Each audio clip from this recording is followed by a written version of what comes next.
All right, good morning, everybody. Today is Daf Lamed Aleph in Maseches Eruvin.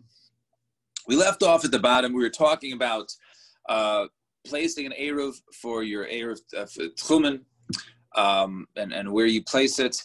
And we said, so the Mishnah said, even for a Kohen who wants to go ahead and put his street and set his 2,000, set his food down, and that's going to be, the center of this 2,000 amos in each direction.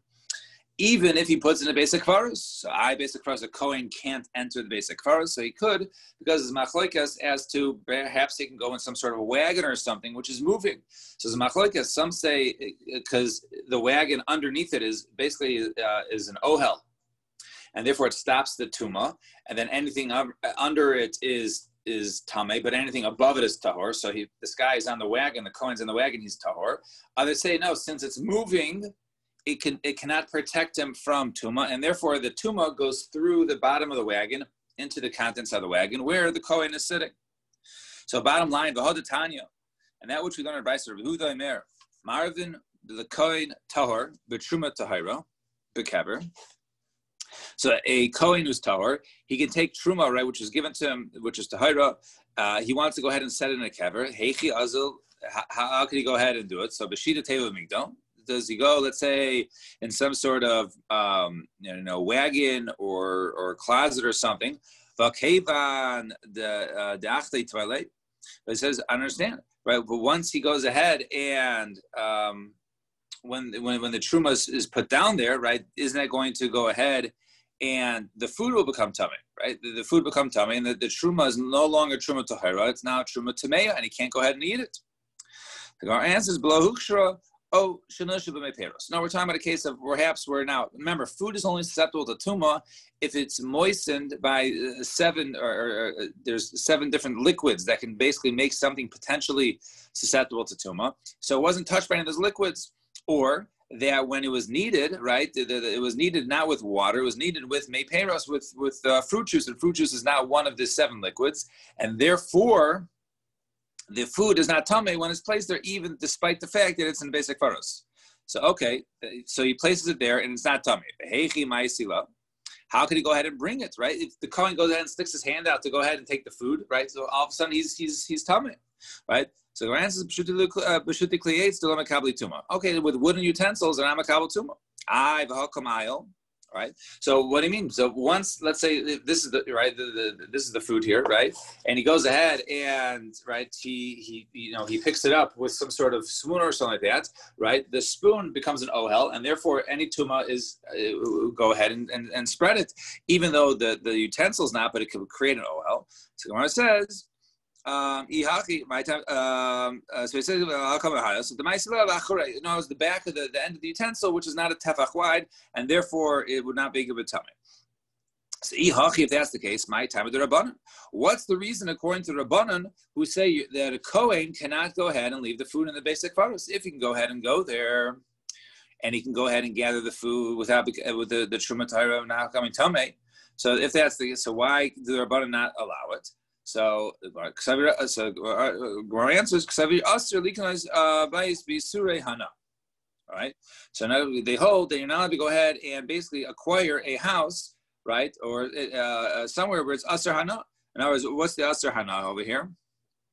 The asur hana is, in other words, in a kever, right? A person shouldn't go ahead and get hana from the tashmishe hames, right? As Rashi points out, right? And any tashmishe hames are asur b'hana. So since he's going ahead and basically using the kever as his base of his shvisa for Shabbos, right? So l'chayra, that is problematic. So Gemara says, well, okay, if they hold that, the reason why they can't use the kever for that reason, because they're using dead for those reasons. So Mechal Rabbi Yehuda Savar Mutter. So Rabbi Yehuda holds Mutter.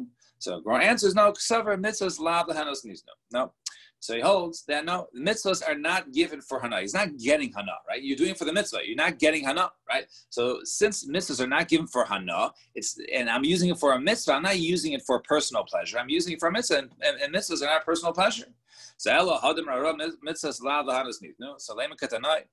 I'm the Shemaitz. So if that's the case, that which we hold, right, of mitzvahs lav lehanos nizno, that mitzvahs are not given for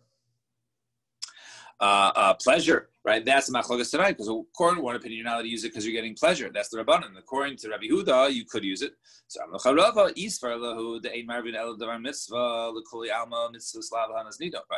if you held that you could only go ahead and make a eruv only for a davar mitzvah, then everybody would hold that yes, you're using it. There's no hana here because you're using it for the mitzvah, and therefore there's no problem of using it. So what's the part of over here? What's machlokes? Mitzvah. One holds you can only head and do it for the purpose of a mitzvah. You can make an eruv there even for a davar rishus, even though he's setting up the eruv.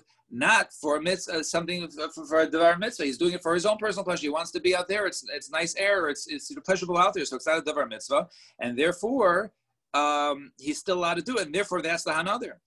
Ella hadam Rav Yosef ein Ravin ella davar mitzvah.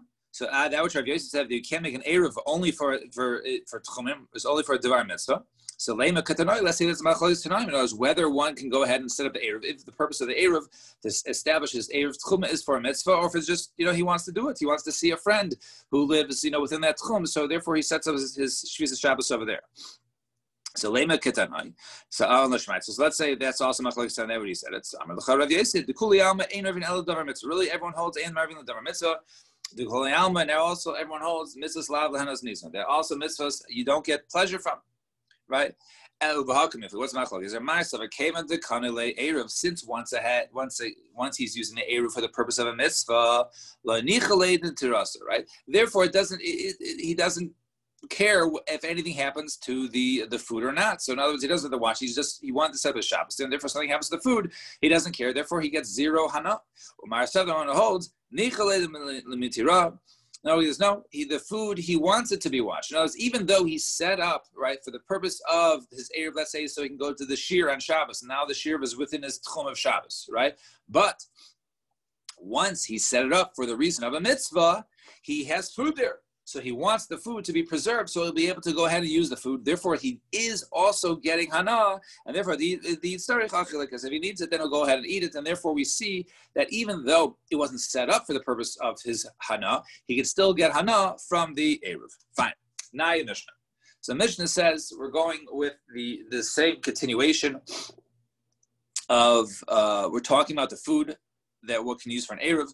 So marvin b'demai. So one can go ahead and use a demai food. Now, demai is basically goods that are purchased from an am haaretz, a person who is not so meticulous in mitzvahs, and so he gave truma gedola. But people are they're concerned that perhaps he never took ma'aser rishon. So therefore, if you went ahead and you purchased goods from an am haaretz, then his food is demai. You have to go ahead and separate ma'aser rishon again from it. Uva ma'aser also, so you're allowed to go ahead and use that for your eruv, so demai food, right?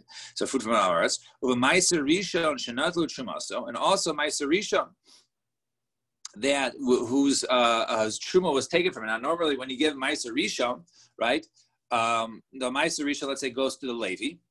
Now that's 10%, and from he takes trumas ma'aser. He takes truma from his ma'aser rishon and gives that to a kohen. So even that which the Levi takes, right, from the farmer, he doesn't get to keep it all. He has to give some to the kohen. That's the trumas ma'aser. So so ma'aser rishon, which is given to the Levi, right? That if truma was taken from it, then he can go ahead and we'll explain what the chiddush is. That he can use that for his eruv. With ma'aser sheni v'hekdesh sheniftu, or ma'aser sheni, which was redeemed, or hekdesh, which was redeemed, shenifdu, you can use that as your eruv. Kohanim, b'chala, and kohanim could use their chala. Aval loy b'tevel, you can't go ahead and use tevel. You can't use goods that produce that once the produce is harvested, you have to go ahead and separate your truma, right? Your roughly 1/50th, give it to the kohen. You have to give your 10% to the Levi. You have to go give it another 10% as your truma, as your ma'aser sheni, right? Either to yourself to eat in your shalayim. So even if you didn't take any of that, that's called tevel. You're still allowed. You can't go ahead and use that because it's tevel. You didn't fix it yet, right? And you're not allowed to go ahead and take trumas and ma'aser on Shabbos. So therefore, the tevel is no good. The Loy b'Meiser Rishon shalom natan shumasa. Also, you can't give Meiser Rishon that they did not take the truma for. We'll have to explain that. The Loy b'Meiser Sheni the Hektish shalom niftin. Also, you can't use Meiser Sheni or Hektish that wasn't redeemed. Right? If it was Meiser Sheni, right? You can't just eat that. You have to go ahead and either redeem it for money or eat it in Yerushalayim. You can't go ahead and eat it as your eruv or something that you said, okay, this is going to the temple. You can't use that as your eruv food. Let's see the Gemara. Now the Gemara is going to explain what the chedushim in some of these cases are. I demai haloi chazile. Why could you use demai for your eruv? It's not fit for him. So the Gemara says no, it is. Why migudi boy mafker lahu? If the guy if the guy goes ahead and he says, you know what? All my nechasim, I don't have a lot. I have $600 to my name. All my nechasim are ownerless and hefker. He's now penniless. He's a poor person, right? V'havi ani, and therefore he's now a poor person. V'chazilei hashi. Now it's fit for him because a poor person is allowed to go ahead and eat demai. In other words, is that what you say? You have to go ahead and separate shumas, a meiser again. It's only if he's poor, right? But if someone, it's only if someone who's not poor. But if a person is penniless, then we allow him to go ahead and eat demai. He doesn't have to go ahead and separate it because he's poor. So Hashina Chamizle, the Tanah we learn in the Mishnah, Demai, you're allowed to go ahead and feed poor people demai. So therefore, since it's demai, and he potentially become a poor person by basically declaring all this stuff ownerless, therefore now it's fit for him. Vesachsan, also the visiting army also is required to feed them, so you can go ahead and feed them with demai. So therefore, demai is fit for a person. And Amar Rav Huna Tana Beis Shammai. Beis Shammai says Emechlin Sa'anim Demai. Beis Shammai holds you're not allowed to go ahead and feed a poor person demai. If he has demai, he still has to separate the meiser again. So you can go ahead and give him demai. They don't have to go ahead and separate meiser. Fine. Now, next case was meiser rishon shenato shumasa. Then we said in meiser rishon that they took us truma from it. So it says pshita. It's obvious. So where it says no, like tzricha. In other words, we're talking about over here, where now normally you go ahead and you take your truma and you take your meiser, you take it all after it's harvested. You take it after it's harvested and it's a pile. And once it's in a pile of grains, then you separate all of this stuff. So what we're talking about over here, when the grain was still b'shibalin, when it was still in the ears, it wasn't all taken out. And notice he went ahead and he took the meiser rishon before the truma was ever taken. Then the natla mimena trumas meiser, and then he took trumas meiser. So in other words, basically, usually normally the order goes trumas given first, then meiser rishon, right? So what happened? They jumped the gun. The pile wasn't ready, wasn't made into a pile yet, and all of a sudden meiser rishon was taken, and from the meiser rishon, the Levi took the trumas meiser, already gave that part, but natla mimena trumas meiser, natla mimena trumas gedola, and truma gedola was never really taken from the first part because remember, right? After you take the truma, you only have 90%, and then when you take 10% of that. So you basically 9.8 goes to the Levi. So what happened here was the Levi got 10%, and so part of his stuff was supposed to be was taken truma. So no truma was ever taken from it. So therefore, in this case, the Amar Rabbi Abo Amar Reish Lakish Meiser Rishon Sheik Dimu B'Shibalim. Meiser Rishon was taken before while it was still in its ears. Pater mi truma gedola is pater from truma gedola. You don't have to go back and take truma gedola because you went out of order. Shinamar, as the pasuk says, it says over there, right? And you go ahead and you basically you take truma from meiser mina meiser. So meiser mina meiser malacha v'loy truma gedola u trumas meiser mina meiser. In other words, you only go ahead and give meiser, right, from the Trumas Meiser to go ahead, and not Trumas Meiser and Truma Gedola. So therefore, he only has to give the Trumas Meiser, he doesn't have the Truma Gedola, so therefore the Truma Gedola is never given. So if that's the case,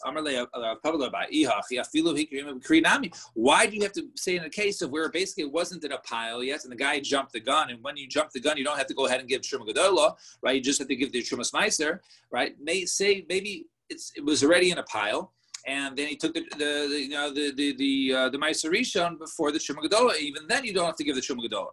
The pasuk says, "Mikol Meiser Asechem Tarimu es Trumas Hashem." So it says, from everything you go ahead and give Truma. So therefore, they have another pasuk that says you always give Truma Gedola, even if you went ahead and took your Meiser Rishon first.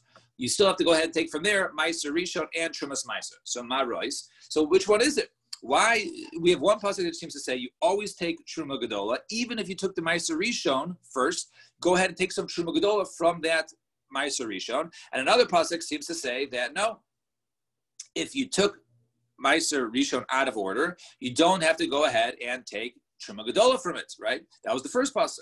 So Marai, so hi Igda and Vahai Lo Igda. So when it's grains already, then that's the when you're supposed to give Truma. Then even if you went out of order, you have to go ahead and give it. You have to go back and give Truma Gedola again from the Meiser Rishon. But if you took it before it was in a pile, it was still in its ears, then you don't have to go back and give Truma Gedola. And that's the case of Mishnah. The case of Mishnah is talking about a case of where that it was basically before it was smoothing out in a pile. The guy took he gave Meiser Rishon, and Truma Gedola was not given. And even that, nevertheless, in such a case, it is permitted as long as he gives Trumas Meiser. He doesn't have to go ahead and give Truma Gedola, and therefore he uses it as Erev. It would be mutter. But most likely, because he didn't give Truma Gedola, it is Demai, right? So now Demai is it's a little different. So Demai, remember, Demai is because we don't trust people. They weren't so meticulous. Right, but they used to go ahead and give Truma Gedola because it was only 1/50th, right? 1/50th is very small, 2% versus 10%, right? So and plus the Truma Gedola was much more severe than to not give your Truma Gedola. So therefore, we thought it was always assumed they gave the Truma Gedola. It was just their meiser they want to give. So in this case, maybe they were even going to go ahead and give the Truma. Of course, they're going to give the Truma because they always give Truma. They just did it out of order. Right, and since it was done out of order, that's the question of do you have to go back and now give Truma again or not? And that was a question of whether you have to. So it depends. When did they take the Meiser Rishon? Did they give the Meiser Rishon once when it was already completely in a full pile, or was it only after while it was not in a pile yet, it was still in its ears, and therefore the grains weren't out, and therefore he didn't give it then? But I'm saying the status of Demai, does something become Demai not only because it's in the possession of the Amaretz, but because it was maybe not treated in all the certain steps? No, that's more like Tevel. Right? Tevel is something that when you didn't take the Truma or Meiser from. Demai is only a suffix. We're unsure. We just know it came from this guy. We don't know what he did. Right? So since we don't know what he did, it's called Demai. And Tevel's totally usher, right? Right. Yeah. Got it. Thank you. Right. So now Gemara says, now we talk about so it's two doubts. Meiser Sheni v'hektish sheniptu, or also Meiser Sheni and hektish that was redeemed. So the Gemara says pshita. It's also obvious. Like tzich shenas saker v'lonis is a chaimesh. In other words, when you redeem something for the Beis Hamikdash, if it was $100, you have to go ahead and give a chaimesh. You have to take on a fifth. So you have to give $120 or $125, depends on how you calculate the fifth. Or Meiser Sheni, you have to give extra money. Right, the Kamash Milan, and over here he didn't give extra money. It was worth $100, and he only redeemed it for $100. So maybe it doesn't work. So Kamash Milan, then a Chomesh Maka. We see that a Chomesh, if he didn't tack on the 1/5 extra, it's still okay. About low, but Tevel, but not Tevel. So Gemara says you can't go ahead and use Tevel, which we just spoke about. Right, Tevel, something you didn't take anything from. So Gemara says Pshich, that's obvious. So Lo Tzricha, but Tevel D'Rabbanan. In other words, maybe even only Tevel D'Rabbanan. Maybe something that from the Torah, you don't have to take Truma Meiser from. But the Rabbanan require you to take Truma Meiser in this case. And even that, the guy didn't take it. Kamash Milan, you can't even have something which is Tevel D'Rabbanan. Kagon, Shazar Ba'ati Shein and Akov. Let's say you have a flower pot. Now, a flower pot, if there's a hole in the ground of the flower, in the bottom of the flower pot, so it's considered to be attached to the ground, and therefore you have to take Truma Meiser from it. But if it's in a pot without a hole in the bottom, and therefore it's not considered to be attached to the ground, only the Rabbanan require you to take Trumas and Meiser because it's very similar to a pot with a hole. Nevertheless, if he doesn't go ahead and take Trumas and Meiser, that's only Tevel and Rabbanan, but you still can't use it for your Erev. And we say, so also in Meiser Rishon, that did not take the Truma. Now, similar to that case before, it says, Pshita, it's obvious. If you didn't take Truma, why would it be good? So, Lo Tzricha Shekdimu B'Kri V'Natlu Mena Trumas Meiser. Maybe we're talking about a case of where he took it from the pile, right? And he took it from he took Meiser Rishon and took Trumas Meiser, V'Lo Yinatlu Mena Truma Gedola. And he didn't take Truma Gedola, similar to the case we had before. And now maybe you'd say earlier that since he took it too early, right? But nevertheless, the Torah says you only take Meiser Mina Meiser, not Truma Mina Meiser. So maybe then he wouldn't be chayiv to go ahead and give it. So Kamash Malon, therefore it says no. The other pasuk which says you always take Truma Gedola, once it's in a pile, you have to take the Truma Gedola, even if you went out of order, and therefore you can't go ahead and use this as your Erev. Also Meiser Sheni that was not redeemed, and Hektish was redeemed. So where it says also Pshit, that's obvious. Since it's redeemed, it belongs to the Beis Hamikdash, or it's Meiser Sheni, should be eaten in Yerushalayim. How could you go ahead and eat it outside? So where it says no,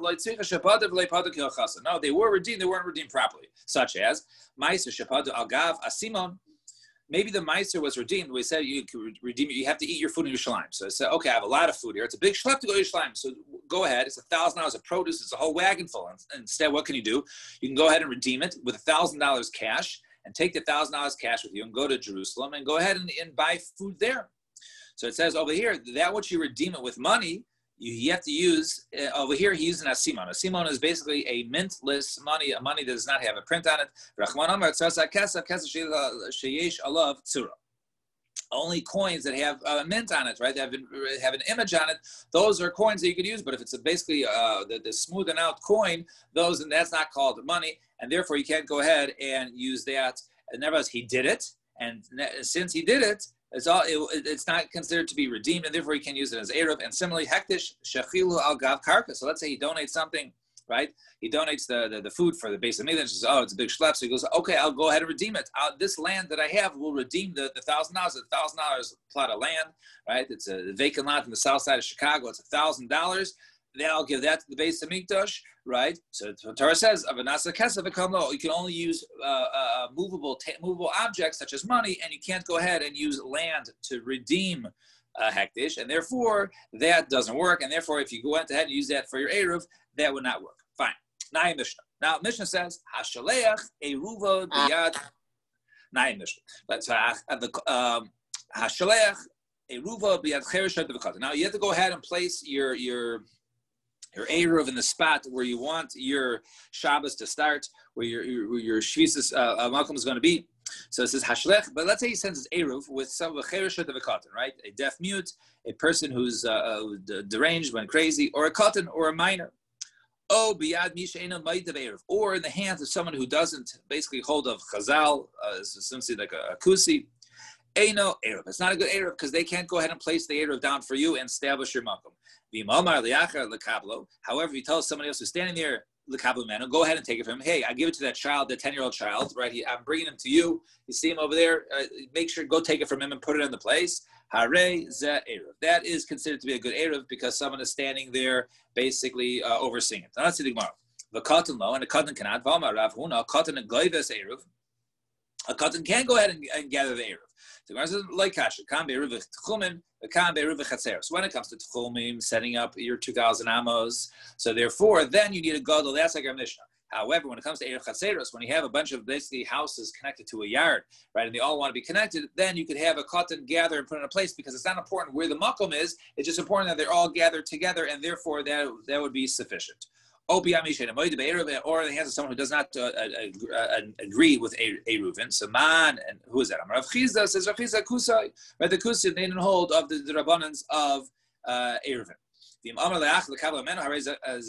he tells somebody else who's there, this is Eruv.